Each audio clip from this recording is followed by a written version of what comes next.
80 Days, adventurer and award-winning filmmaker Paul G. Roberts retraces the global footsteps of Phileas Fogg, hero of Jules Verne's most famous work.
The Gadigal people of the Eora Nations, the rightful historic owners and custodians of these lands and all of Australia, and all respect is offered to their ancestors and tribal elders.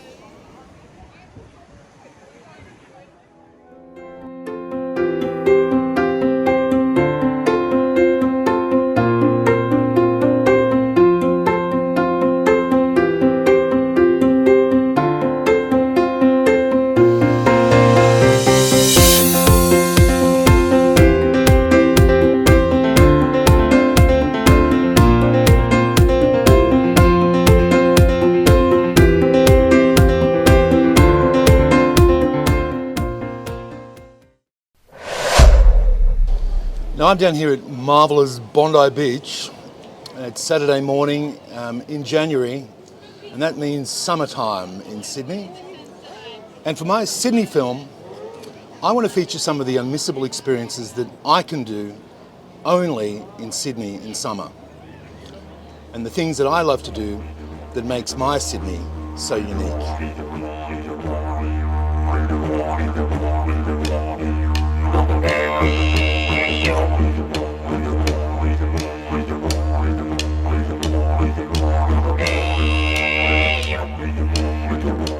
I'm down here at the world famous Bondi Beach.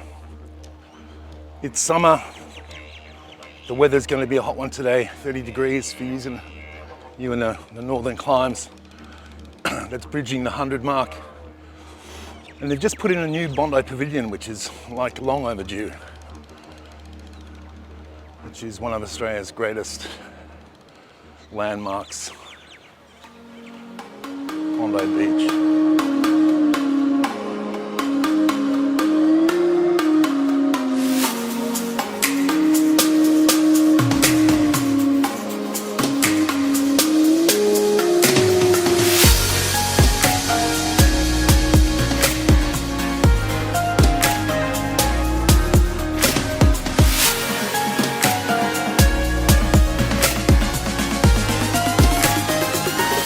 Kind of hard to find a better view than this one, overlooking famous Pacific Ocean and Bondi Beach in the background. And as everybody here is heading out on the famous Bondi to Bronte track, one of the best coastal walks in all the world, without a doubt.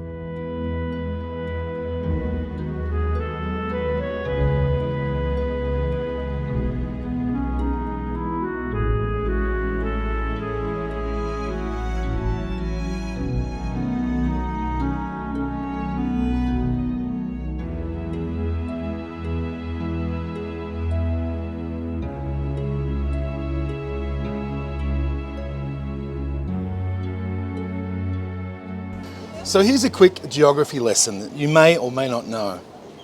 When I was growing up in Australia, I was taught that there were 2 people per square kilometre. And Australia was a very peculiar place because it was very scarcely inhabited.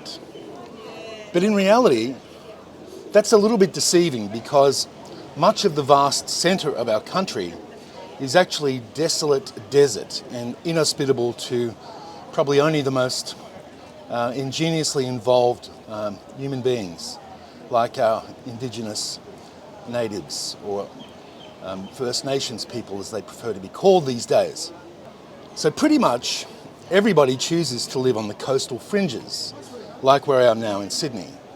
All the world's continents, Australia may well be the smallest, but it's also the only one to be entirely controlled and inhabited by a single country. Almost everybody knows that, though, that while Australia is a huge place in terms of land, it's also a pretty small place in terms of its population. But few people really understand the absolute scale of how sparsely populated the Australian continent actually is. Now, to help put these numbers into some perspective, Australia is comparable in size to the lower 48 United States states. And these 48 US states have a population of more than 300 million people, while Australia only has a population of a little more than 26 million. And this means there are 2 American states that actually have more people than the entirety of the Australian continent. And that's California, with more than 39 million, and Texas, with more than 28 million.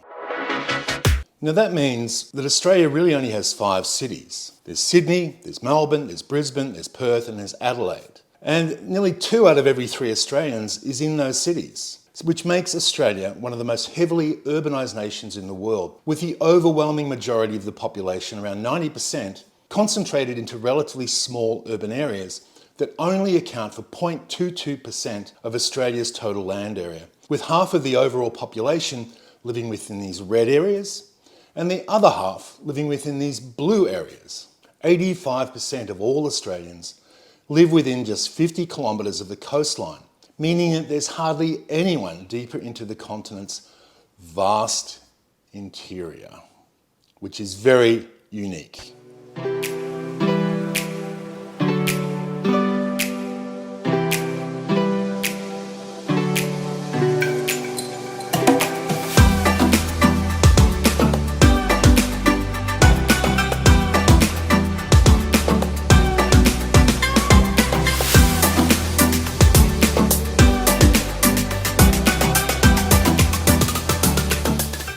And Australia's coastal fringes, if you like, or their coastline, stretches almost 50,000 kilometres and is linked by over 10,000 pristine beaches, more than any other country in the world, just like this one here.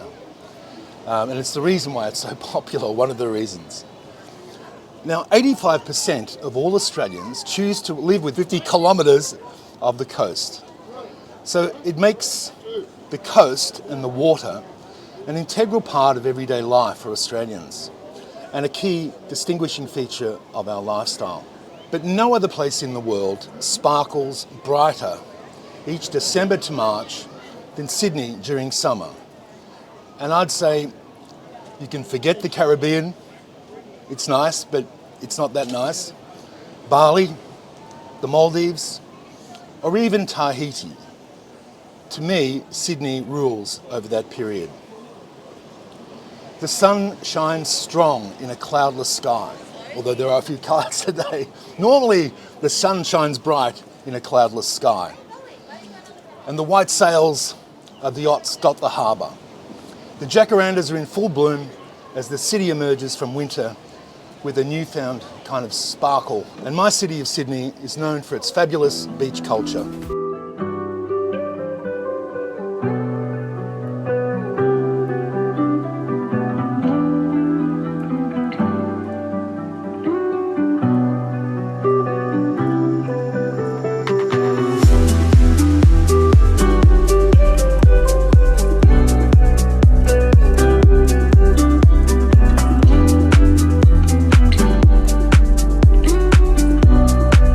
So whether you're looking to park yourself on the sands like these people and take in the sun and the water, or maybe even learn to surf or scuba dive, perhaps explore the unique ecosystems of our idyllic rock pools, like there's one just around the corner here which I'll be going to shortly, you can investigate ancient Aboriginal rock carvings in ocean cliffs, in the open air ocean pools, like there is one just here and there's another one on the far side which is the icebergs, and then there's more as you go down the coast.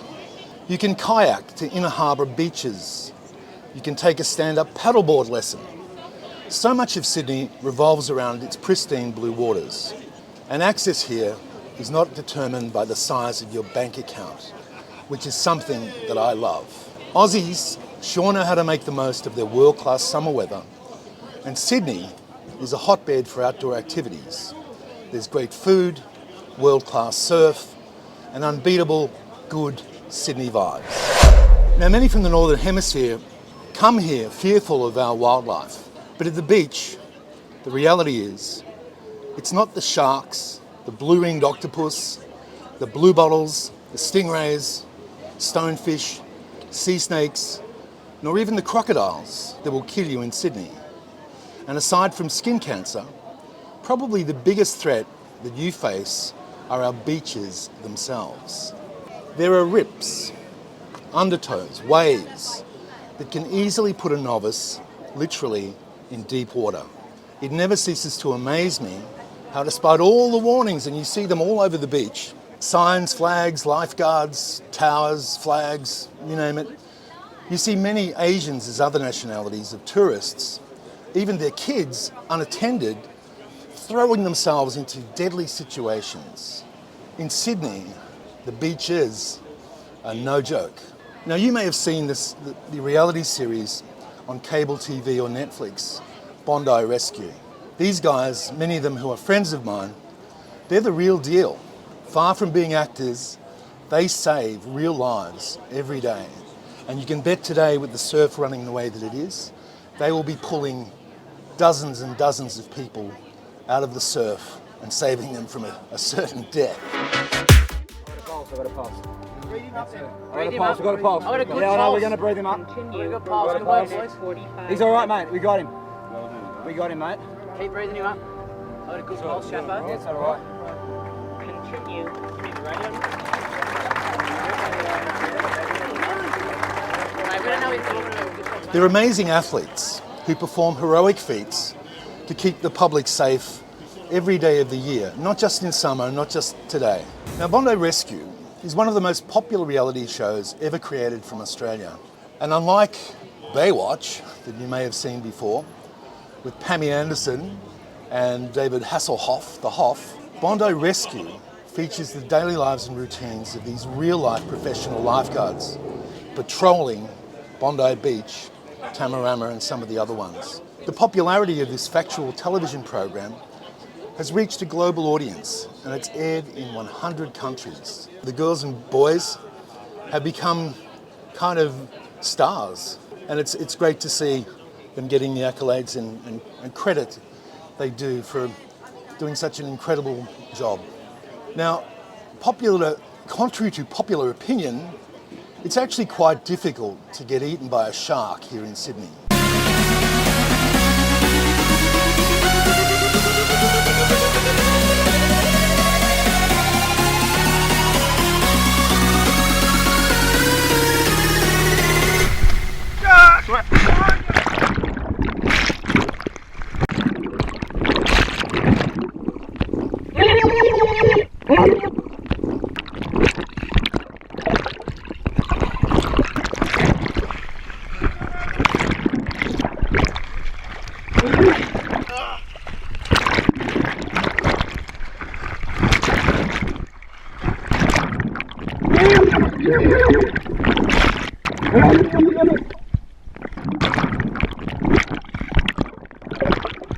But it's dead easy to drown at one of our beaches.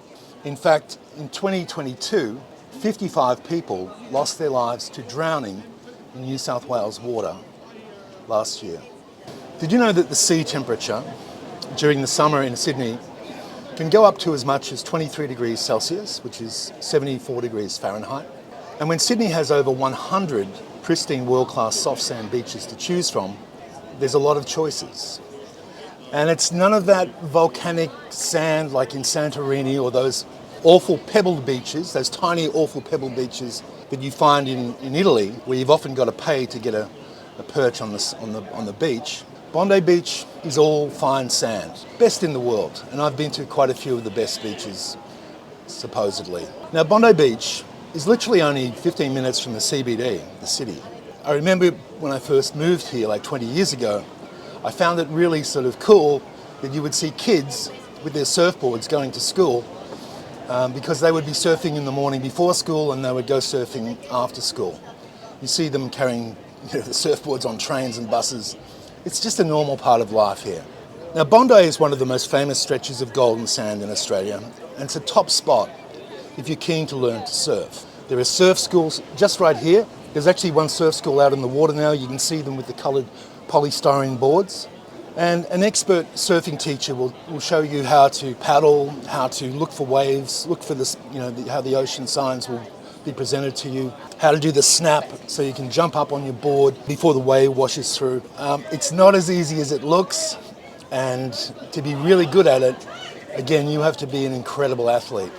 And then on from Bondi, you have a stretch of coastline where there's a series of incredible beaches. You can take the coastal walk, the very famous coastal walk, which links them all as they go south down the coast. And in sequence you have Tamarama, which is my favourite, maybe because I live there, then Bronte, Gordons Bay, Clovelly, Coogee, Maroubra, and they're all incredible, trust me.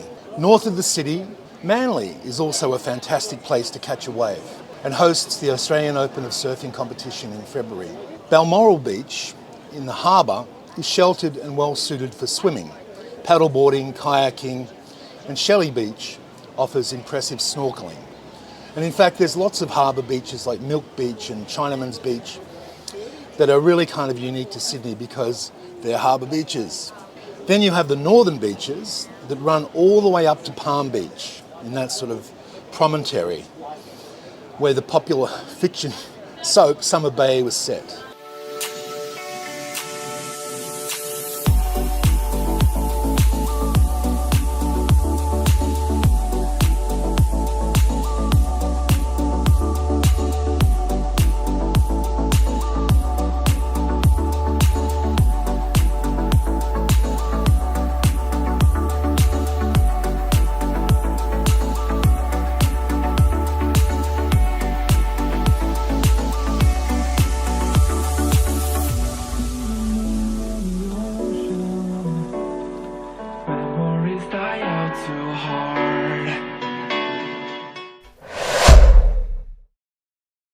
Sydney's beaches is that there is always, these amazing cafes and restaurants that are really kind of close to the beach. So literally you don't have to move. You can stay at the beach all day, make a day of it, a weekend of it, and just soak up every good bit that it has to offer. There's also shops at the back of Bondi where you can snap up some essential, genuinely authentic Australian swimwear. It all happens here. It's a really great lifestyle for the whole family. Now, once the shops have opened, do some shopping in the indie boutiques of Gould Street. Too Choosy, General Pants, there's a ton, Beck and Bridge. Pick up some bikinis or other funky pieces that you will not find anywhere else.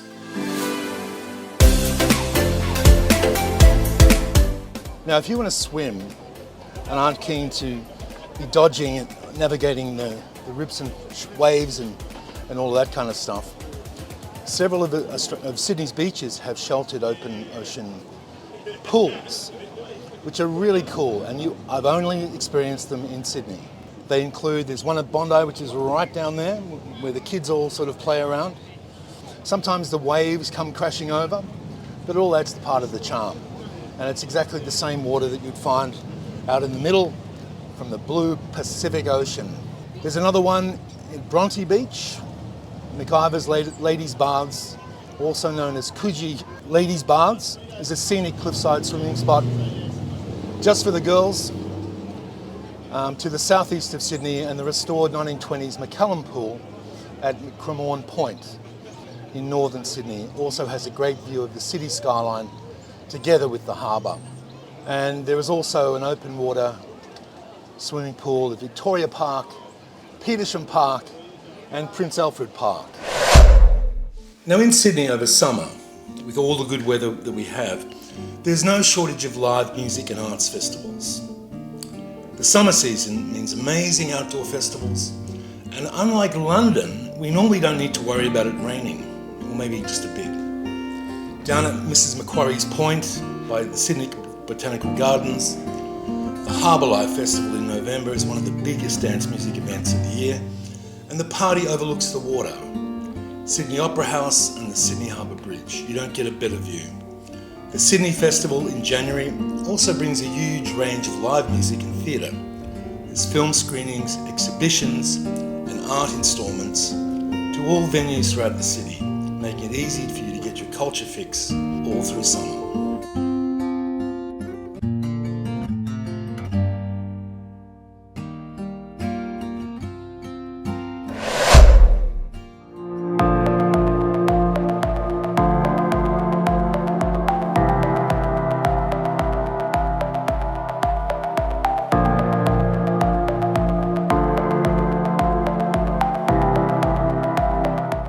Now, whilst all Sydney-siders and the world agree that our Harbour Bridge and Sydney Opera House are out-and-out national treasures, loved throughout the world. Now, the same cannot be said for the newest monstrous intrusion into the Sydney skyline. The Crown Casino Tower at Barangaroo is such an out-of-place eyesore. One cannot help but wonder how big the kickbacks and chronic corruption must have been when this pile of shit was approved by the Sydney Government Planning Department, whoever that is.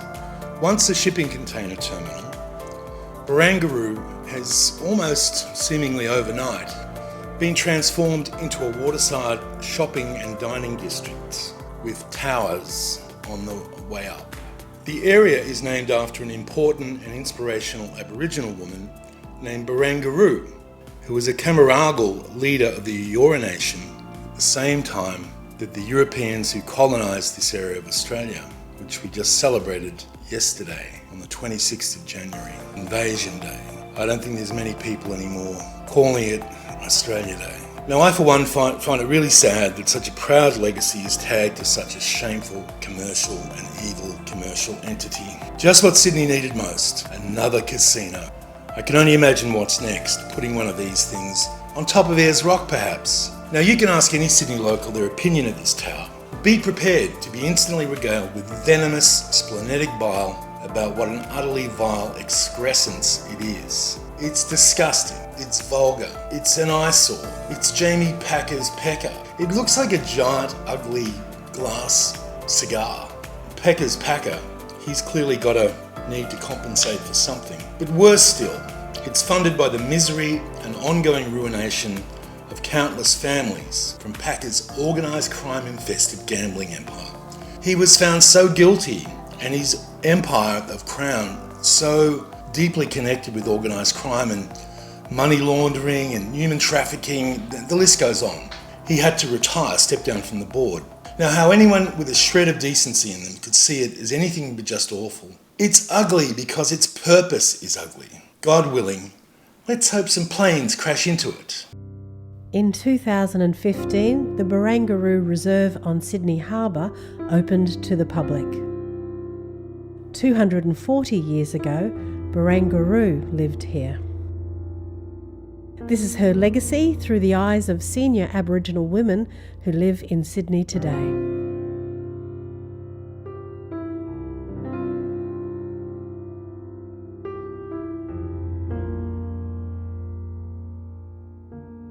If you go back 200 years, then certainly there would have been beautiful natural waterways and, vegetation.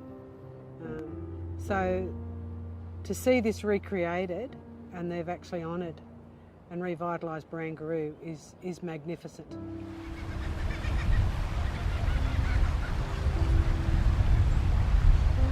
Barangaroo was such a special woman, and now she's pretty visible and people want to know more about her, I think.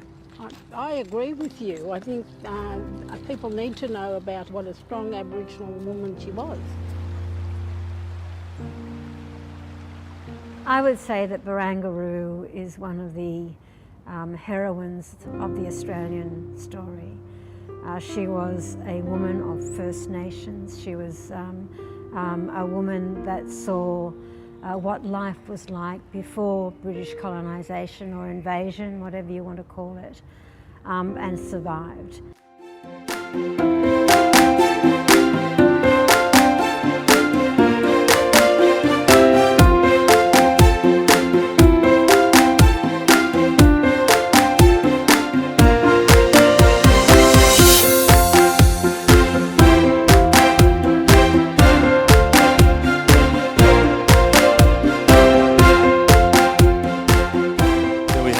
Australian Aboriginal flag, and it's just a few days away from Invasion Day or Australia Day, depending on what you believe, and there'll be a lot of passionate people out in force on the 26th of January.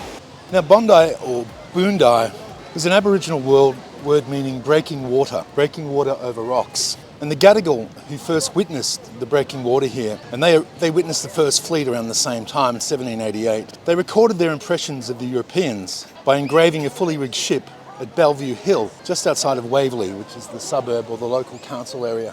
And today, it's accepted that the Gadigal, Biddigagal and Biddigagal are the clan groups that occupied the area between Sydney Harbour and Botany Bay, which also included this area outside Waverley. Back then, 1788, approximately 1,500 Aboriginal people called this area home, all before European settlement. In traditional Aboriginal societies, boundaries were not defined the same way that Western boundaries are defined and maintained. The Aboriginal people's relationship with their country was spiritually motivated and connected to their dreaming. It wasn't a map of blocks and postcodes and things like that where people mapped out their ownership. The Aboriginals were a spiritual part of the land. Ownership was a very foreign concept to them. In coastal Sydney, Aboriginal people were heavily impacted by colonisation, including the development of their traditional lands and past government policies that restricted the teaching of traditional knowledge, something that again feeds into our litany of shame as part of the white people who came to colonise and invade Aboriginal lands.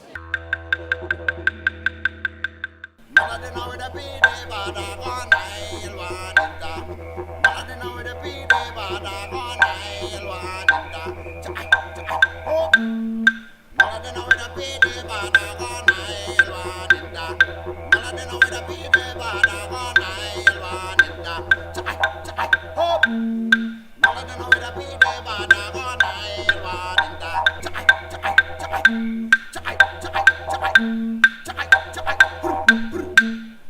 what do I love about when it's summer in Sydney?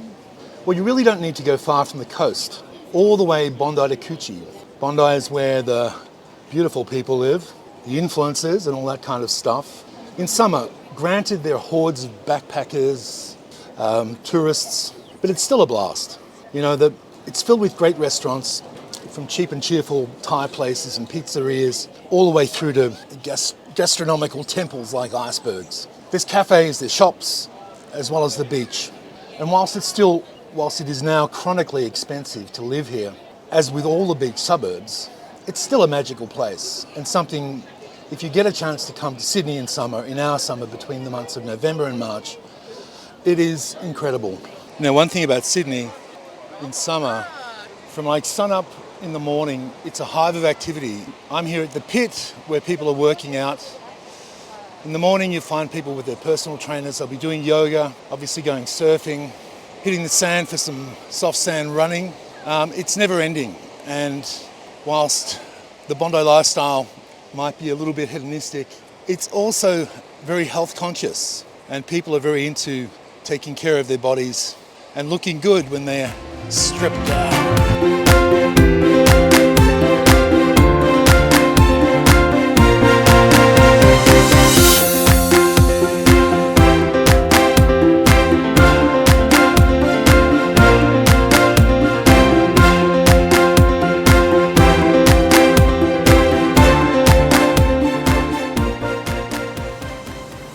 And here I am just approaching the Bondi Icebergs Surf Lifesaving Club, which is open to the public, and you don't have to be a member or an iceberg to go in.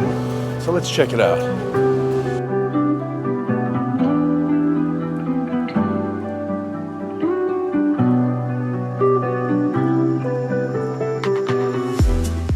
And here we are with the famous Bondi Icebergs pool right behind me.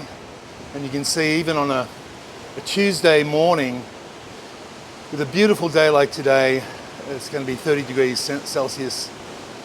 There's a swell running, which means there'll be waves breaking in the various break points. And there's a lot of people down there taking the time to strip down, get their bodies nice and brown. And it really is, it's truly a special, incredible place. Probably one of the most Instagrammable spots in the entire world. And look at that Bondi. No matter how many times I see it, it is still spectacular.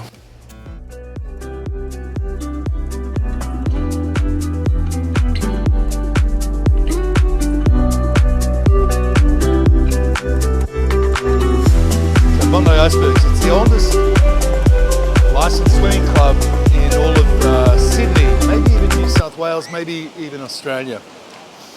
And the original pool and club was actually formulated to help surf lifesavers stay in shape during the winter months. And the rule is to become a member, I don't know if it still is, but you literally had to swim through 5 years of winters every weekend with only a few lapses to become an official member. Now, it's probably fair to say that Sydney's not the coldest place in the world, but in the middle of winter it can be a bit nippy, definitely not like today. And it's a spectacular attraction. It's kind of like they haven't really changed anything about it. It's still open to the public for kind of a nominal fee. And sure, there's a fancy restaurant on the top, but what are you going to do? All the rich people get hungry. And when the tide is high, like it is today, and you have a big swell running, this is the spectacular result you get from the waves crashing over the side of the pool in quite a dramatic fashion. And I couldn't have scripted this any better for the day today. It's a cracker. Hospitality icon Morris Terzini and Icebergs are deservedly world famous. I've known Morris for over 20 years, way back to the days of Cafe e Cucina and Check Poncharli in Melbourne. I wanted to get his perspective on the lockouts as an operator whose empire now spans multiple award-winning restaurants, nightclubs and bars in not only Sydney, but Melbourne and also now Bali. And he also has Iceberg's New Year's Day party, which has become a Sydney institution. Well, that's when I first arrived in Sydney, so that was a quite exciting time for me. We actually opened up Otto, I think the same month or a month before the Olympics, and you know, the volume of people that were coming through was pretty incredible. And yes, it was a very, very vibrant city and business was incredibly fantastic. One of the reasons I started in restaurants and bars and clubs and so on is because I was always fascinated by nightlife. I enjoyed working at night. My uncle ran clubs at night for years. You know, he wouldn't get home till 10 a.m. in the mornings. My father ran clubs at night. For us, nightlife has always just been part of our family history. Now, my friend Maurice Terzini has been at the head of Icebergs for 20 years now, and Icebergs is arguably one of the top 3 or 4 iconic restaurants in Sydney and probably all of Australia. And no reason it doesn't hurt to have the Grand Pacific Ocean looking majestic every time anyone goes there. So it's famed for location, obviously, but also its hospitality. Maurice runs a really tight ship. He's a seasoned pro. I used to go to his first restaurant in South Yarra in Melbourne, Cafe Ecocina, which is also iconic. In fact, everything Maurice has ever touched has been gold status. And it's a who's who of celebrities. Any big name celebrity who comes to Sydney is definitely going to be booking a table at Icebergs. That is a fact. So art and personalities that have made it an iconic restaurant. It stands sentinel over Bondi Beach. It's kind of the highest building structure wherever you look around. And it's powerful Pacific Ocean. But despite the beauty, the path of concept to restaurant hasn't been an easy path for Maurice, and he's had some rough trots. I remember there was a few years where the media, John Lethlean from the Australian, actually savaged him to trash the reputation, and he's been working hard to build it back ever since then. And what Maurice was kind of asking people to see was what wasn't there, not just the view, and he wanted to keep it that way. The ocean was to be the hero, but the rest of it, he wanted it in essence to be made invisible, a place where conversations dominated the food, where art and music and beauty all shared a place at the table. And that's been a big manifesto of Maurice throughout his career.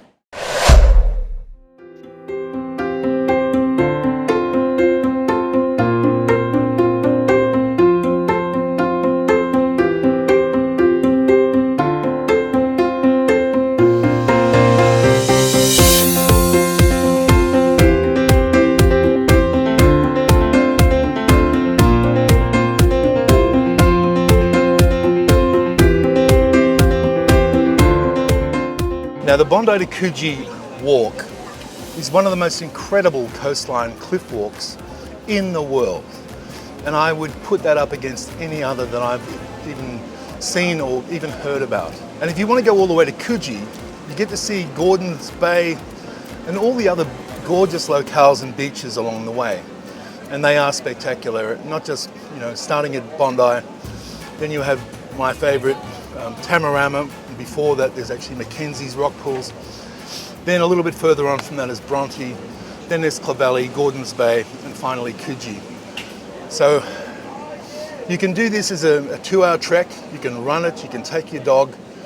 You can stop off along the way at each of the beaches and have a swim. Stop at one of the many cafes, get a coffee, have something to eat. And there is nothing better when you're immersed in nature with the sound of the ocean roaring behind you, working up a bit of a sweat, taking in the incredible view.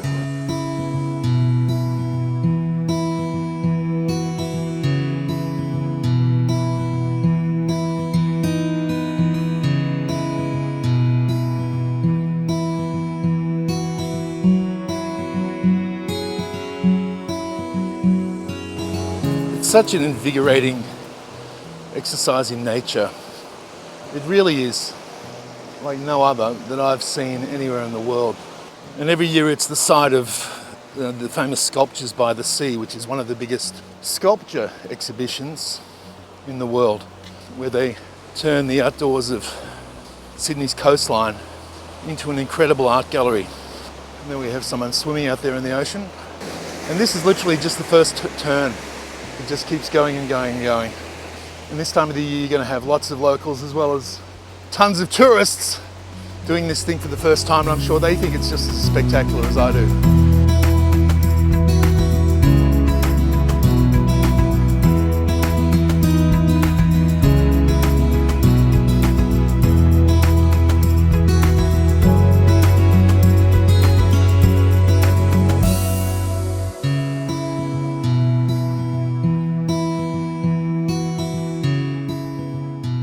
So I'm now on part of the famous coastal walk track, heading my way up from Bronte to Tamarama with the roar of the ocean in my ears behind me. And there's no better way to start the day. Get up, head down to the beach, whether you take your surfboard or just go down there for a swim. You can body surf in the waves. It's free for all. Something that Australia is blessed to have. Yeah, there's 50,000 miles of coastline in Australia, more than 10,000 world-class sandy beaches. This is the track.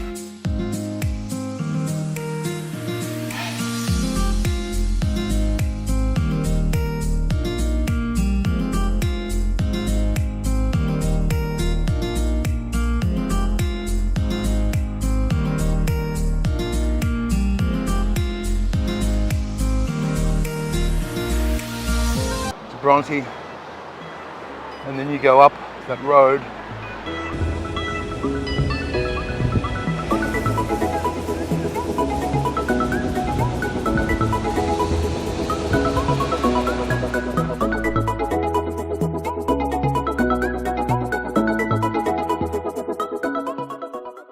You can see Bondi behind me, and out in the ocean today, that's the Pacific Ocean, the biggest one in the world, and there's a good swell running.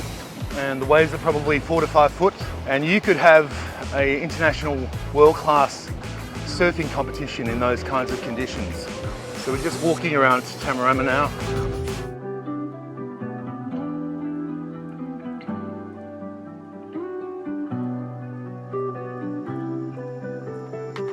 Get a sense of how popular it is.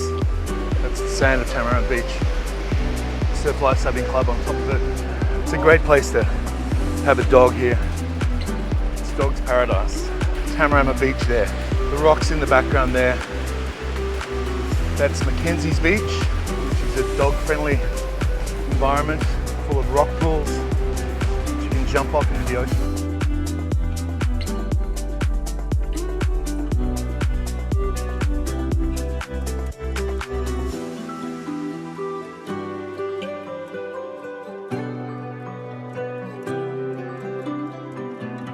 There's lots of good scenery wherever you look in Tamarama.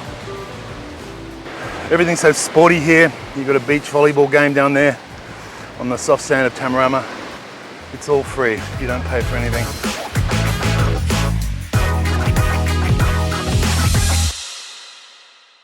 And that's another thing about the Sydney lifestyle. Because everyone's so used to getting to the beach and getting stripped down in their swimwear to go swimming or surfing or whatever. Because you're seeing your body all the time, you're conscious of it, other people are seeing it. So you want to keep it in good condition so it looks good. That's another factor that feeds into the reason why everyone's so healthy, exercising all the time. They build it into their lifestyle. Just like brushing your teeth. Like when you want to meet a friend, you meet them for a walk. Like these two ladies. You can multitask. And I was recently in California, and California says they've got a beach culture. Their beach culture is nothing compared to the one we have here in Australia and Sydney. So I'm just walking down the steps now to the Tamarama Park. As I said earlier, the one hassle about these beachside suburbs, there's such little public parking. There's no car parks or anything. So it's only on-street car parking and private parking garages. So literally they only have enough, barely have enough, for the residents who live here.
I could see at the time there was no way of knowing. Falling leaves in the night, who can say where they're blowing? As free as the wind, or fully learning why the sea on the tide has no way of turning. More than this, you know there's nothing more than this. Tell me one thing more than this. Oh, there's nothing. I'm just walking down to Tamarama Beach. Now I want to tell you a little bit of the history of famous Glamorama, one of the most incredible beaches in all of the world. Now Glamorama was first, I guess, located on a military map hundreds of years ago. There was no way of knowing, like a dream in the night. Who can say where it's going? Now here in the world, maybe I'm learning why the sea on the tide has no way. Now this is the full story of Glamorama, my Tamarama. Now Glamorama is known by that name by many locals and people of Sydney because of the glamorous people and bodies that happen to frequent the sand here, and also the surfers and everybody. Many famous people have lived in this area, and it has a really rich history. But more than that, it's probably one of the most special and spectacular, almost private beaches in Sydney there is. And the reason for its specialness is that it's a tiny little beach parked between Bondi on the north side and Bronte on the far side. And then there's Mackenzie's Bay, which is just ducked in a rock sort of ledge, which is just underneath it, to form this incredible natural habitat, if you like. Now, I was lucky enough to buy a house here 15 years ago. And in Sydney, we've seen incredible rises in property year on year for pretty much the last 20 years. I sold it when I got divorced and gave it to my partner. But it was an amazing house, and this was my home for over a decade, and it still has many, many special memories for me. Now, residents pretty much have the whole Pacific Ocean as kind of as their private backyard. The actual parking situation, the public transport situation to Tamarama is very light. There's one bus that runs along here, and there's only street parking. And it's barely enough for the residents that happen to live here. So the people that do live in this environment or choose to come down from Bondi or Bronte pretty much have the beach to themselves. And you can see that today. There's literally probably a dozen people on the whole beach. And in addition to this, it's an incredible place if you're a pet owner. Now, I had a dog, Subi, who died tragically at age 14, who I had all his life.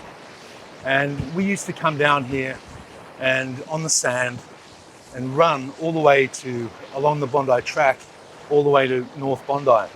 Have a swim, have a coffee, get breakfast, and then run back. It was an incredible start to the day. And I guess my dog Subi, who was a Samoyed, must have thought this was the best life possible, and it was. Just in front of me here is Mackenzie's Bay, which are all rock pools. And that itself is a pet's paradise. There's sand, there's water, there's cliffs, there's incredible, interesting creatures walking around like crabs and fish. And Subi, my dog, couldn't wait to investigate everything. He'd get hit by waves coming in and be squealing out, so I had to come and save him. But it was all part of the adventure. The sea life here also is kind of interesting.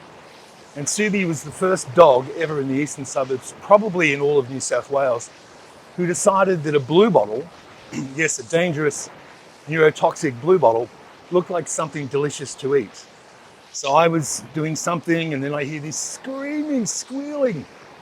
And I run down and there's Subi and he's got the tentacles of a blue bottle out his mouth. So he must have thought it looked delicious and thought he'd have a munch. So I ripped it out of his mouth and all the stinging was in my hands. Took him to the Surf Lifesaving Tower at Tamarama. And I was told that that's the first instance of a dog ever trying to eat a blue bottle in the history of Tamarama. And it's not only like the incredible weather and the waves and everything you get here. In season, you are treated to some incredible feats of nature, where just out here, where the surfers will be up at sunrise, pods of dolphins, there could be as many as 16 in a pod, performing acrobatics. Not just acrobatics on their own, they're performing acrobatics in and amongst the surfers, mimicking them catching waves. And they'll be leaping out of the water like some 10, 15 meters in the air. Something you would never see at SeaWorld. And then in season, you also get whales migrating north for their mating season to warmer waters. And they come right up against the coast, so you can literally reach out and touch them. It's just an amazing place, an amazing piece of paradise nature, and there's nothing like it in the whole planet. More than this, you know there's nothing more than this. Tell me one thing more than this. There's nothing. Now, a brief history of Tamarama, the beach in the background here. The painting that you're seeing, or the picture of the painting you're seeing, is Julian Ashton's Tamarama. And it was painted in 1899 by an English artist, Julia Rossi Ashton. And she painted the beach titled 40 Years Ago, A Summer Evening. And the idyllic painting of a woman lying on the rocks at Mackenzie's, draped in gauze in the nude, is a highly romantic view of the area. And Tamarama, situated between Bondi on that side and Bronte on that side, has a fascinating history, and many famous locals have called the area home, not including myself. And its most notable residents would probably have to be Alice, which was Waverley Council's only elephant to live in this local government area. It's also famous for being the home of David Fletcher, who was the first Lord Mayor of Waverley. The first recorded notice of this area, we know as Tamarama, was in the 1830s, when it was identified on a military map. You know, 1830s is not long after the first fleet coming into the area. And it was marked as Gamma Gamma, which is an Aboriginal indigenous word believed to be meaning storm. And with rock shelters along the coastline making good living quarters, they provided shelter for the First Nations people and a readily source of food from the ocean. And there was also a plentiful supply of fresh water from the gully at the back of the Tamarama Reserve. And there's clear evidence that in the period before European settlement, there was Indigenous occupation all throughout this area. You know, it's one particular midden atop a sandstone rock ledge at Tamarama has been classified by the National Parks and Wildlife Service as a site of archaeological importance, because beachside shelters with midden deposits are rare on the Tasman seacoast. And to protect it, the exact location, it's actually hidden. And I believe it's just down where I was filming before at Mackenzie's Bay. Now, rock carvings on the coastal walk at Mackenzie's Bay depict various fish species, as they were probably formed by the carver pecking into the rock small holes with a pointed stone or a shell, then later joining the shapes to make an image of a fish or a whale by grooving the rock. And these abraded grooves carved into the rock face represent either a shark or a whale or two fish. And the age of these engravings is believed to date back well beyond 2,000 years ago.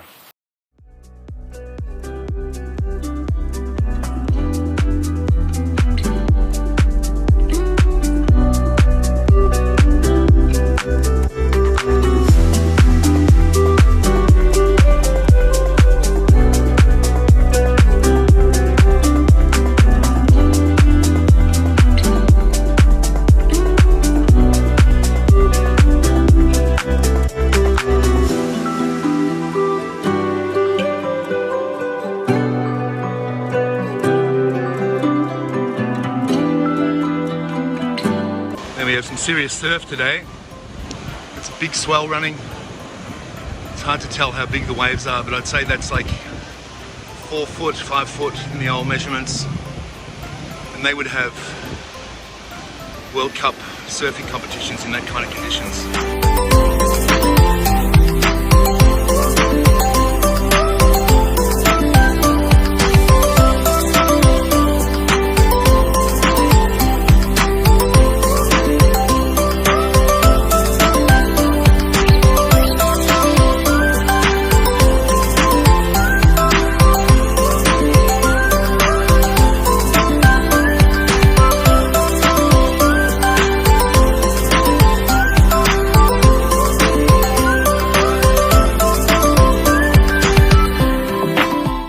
Just down here, kind of on the left-hand side of Tamarama Beach, is Mackenzie's Bay, where you can see these rock ledges where the surf is actually breaking directly onto. And that turns into a private kind of beach where there's sand at certain times of high tide, but normally it's the rock pools, and you see this surfer here preparing to leap off the rocks into the lineup, which is something not recommended for beginners. Now behind me is the famous Tamarama Gully. That's where the other part of Wonderland was set up. And it's also the water source that the First Nations people would depend on for their habitation of the local beach areas.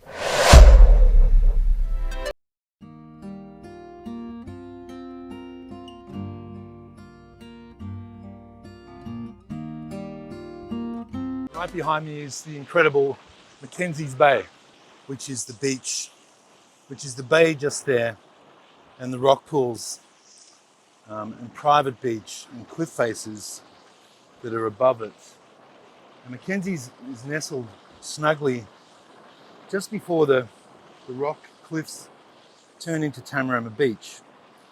And although unknown to many visitors, Waverley's Aboriginal cultural heritage can be identified through a range of archaeological remains and natural features of Waverley landscape.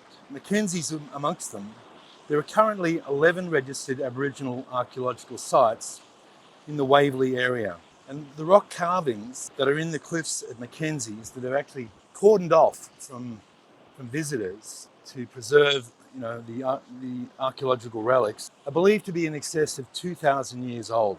And you can see that the images of fish and whales have been created by the native population some 2,000 years ago, banging into the rock face with a sharp implement and then throwing out grooves to create the images of the sea life that they were walking for. The rock pools where my dog Subi used to choose to eat blue bottles.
The story of Wonderland, and this is an incredible story about the history of Tamarama. In 1906, entertainment entrepreneur of growing prominence was William Anderson, who leased the land formerly occupied by the Bondi Aquarium, which was actually in this area many years ago, minus a 12-foot strip that would allow, of coastline, that would allow the residents and swimmers to actually have access to the beach. He also leased further land at the back of Tamarama, which was called the Gully, the Tamarama Gully, then known as the Tamarama Glen, to create his outdoor entertainment masterpiece, Wonderland City. Now this is 1906. He was a crazy genius, probably rival of P.T. Barnum, or Australia's version of P.T. Barnum. Now the main entrance was a large weatherboard building in Wonderland Avenue, just to my left, and where it joined the bottom of Fletcher Street. Now the entrance price back in 1906 was 6 pence for adults and 3 pence for children, with additional fees for the rides that you went on. It opened on the 1st of December 1906 and claimed to equal those famous entertainment or carnival sites such as Coney Island in New York and White City in Chicago. It was no rinky-dink show. Like, he employed 160 people, and there were 70 turnstiles to actually admit the 2,000 plus people who would come every weekend. He was doing a brisk trade, and Wonderland was known for its novelty and shocking outdoor acts. And William Anderson was the consummate showman. One time he organised for a couple to be married at Wonderland City and paraded the wedded couple around on the back of his pet elephant, Alice. And then there was the daredevil performer, Jack Lewis, who roller skated down a giant ramp, flew off the other end, did a somersault, flew through a burning hoop, and landed in a tank filled with sharks. Now the daredevil, Mr. Lewis, survived the ordeal and definitely shocked the crowd. And then there was the Arum Scarum airship, which was a blimp that was secured and tethered here that would take people up for views of the bays and beaches.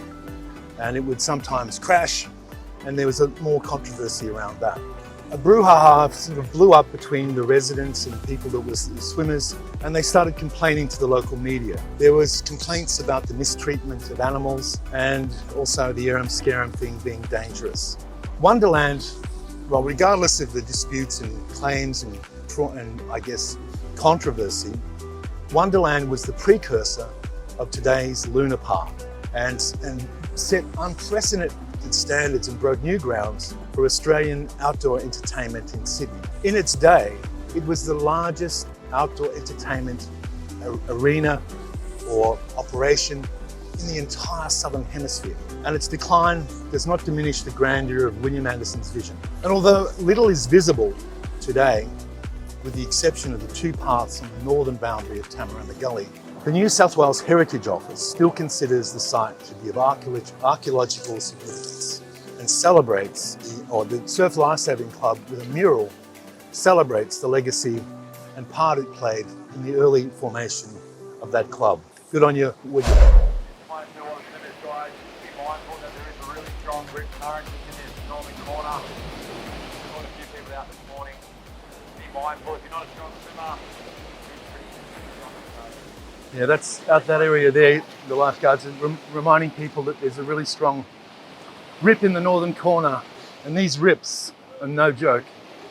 They used to call one of these the Bronte Express, that you slip into it and literally in 10 seconds you're pulled around the corner, you know, nearly a mile down or 2 kilometres down the beach to Bronte, and there's nothing you can do about it. Got my thongs off, just walking over to Mackenzie's Bay, or Mackenzie's Beach. The water's beautiful. This brings back so many memories to me.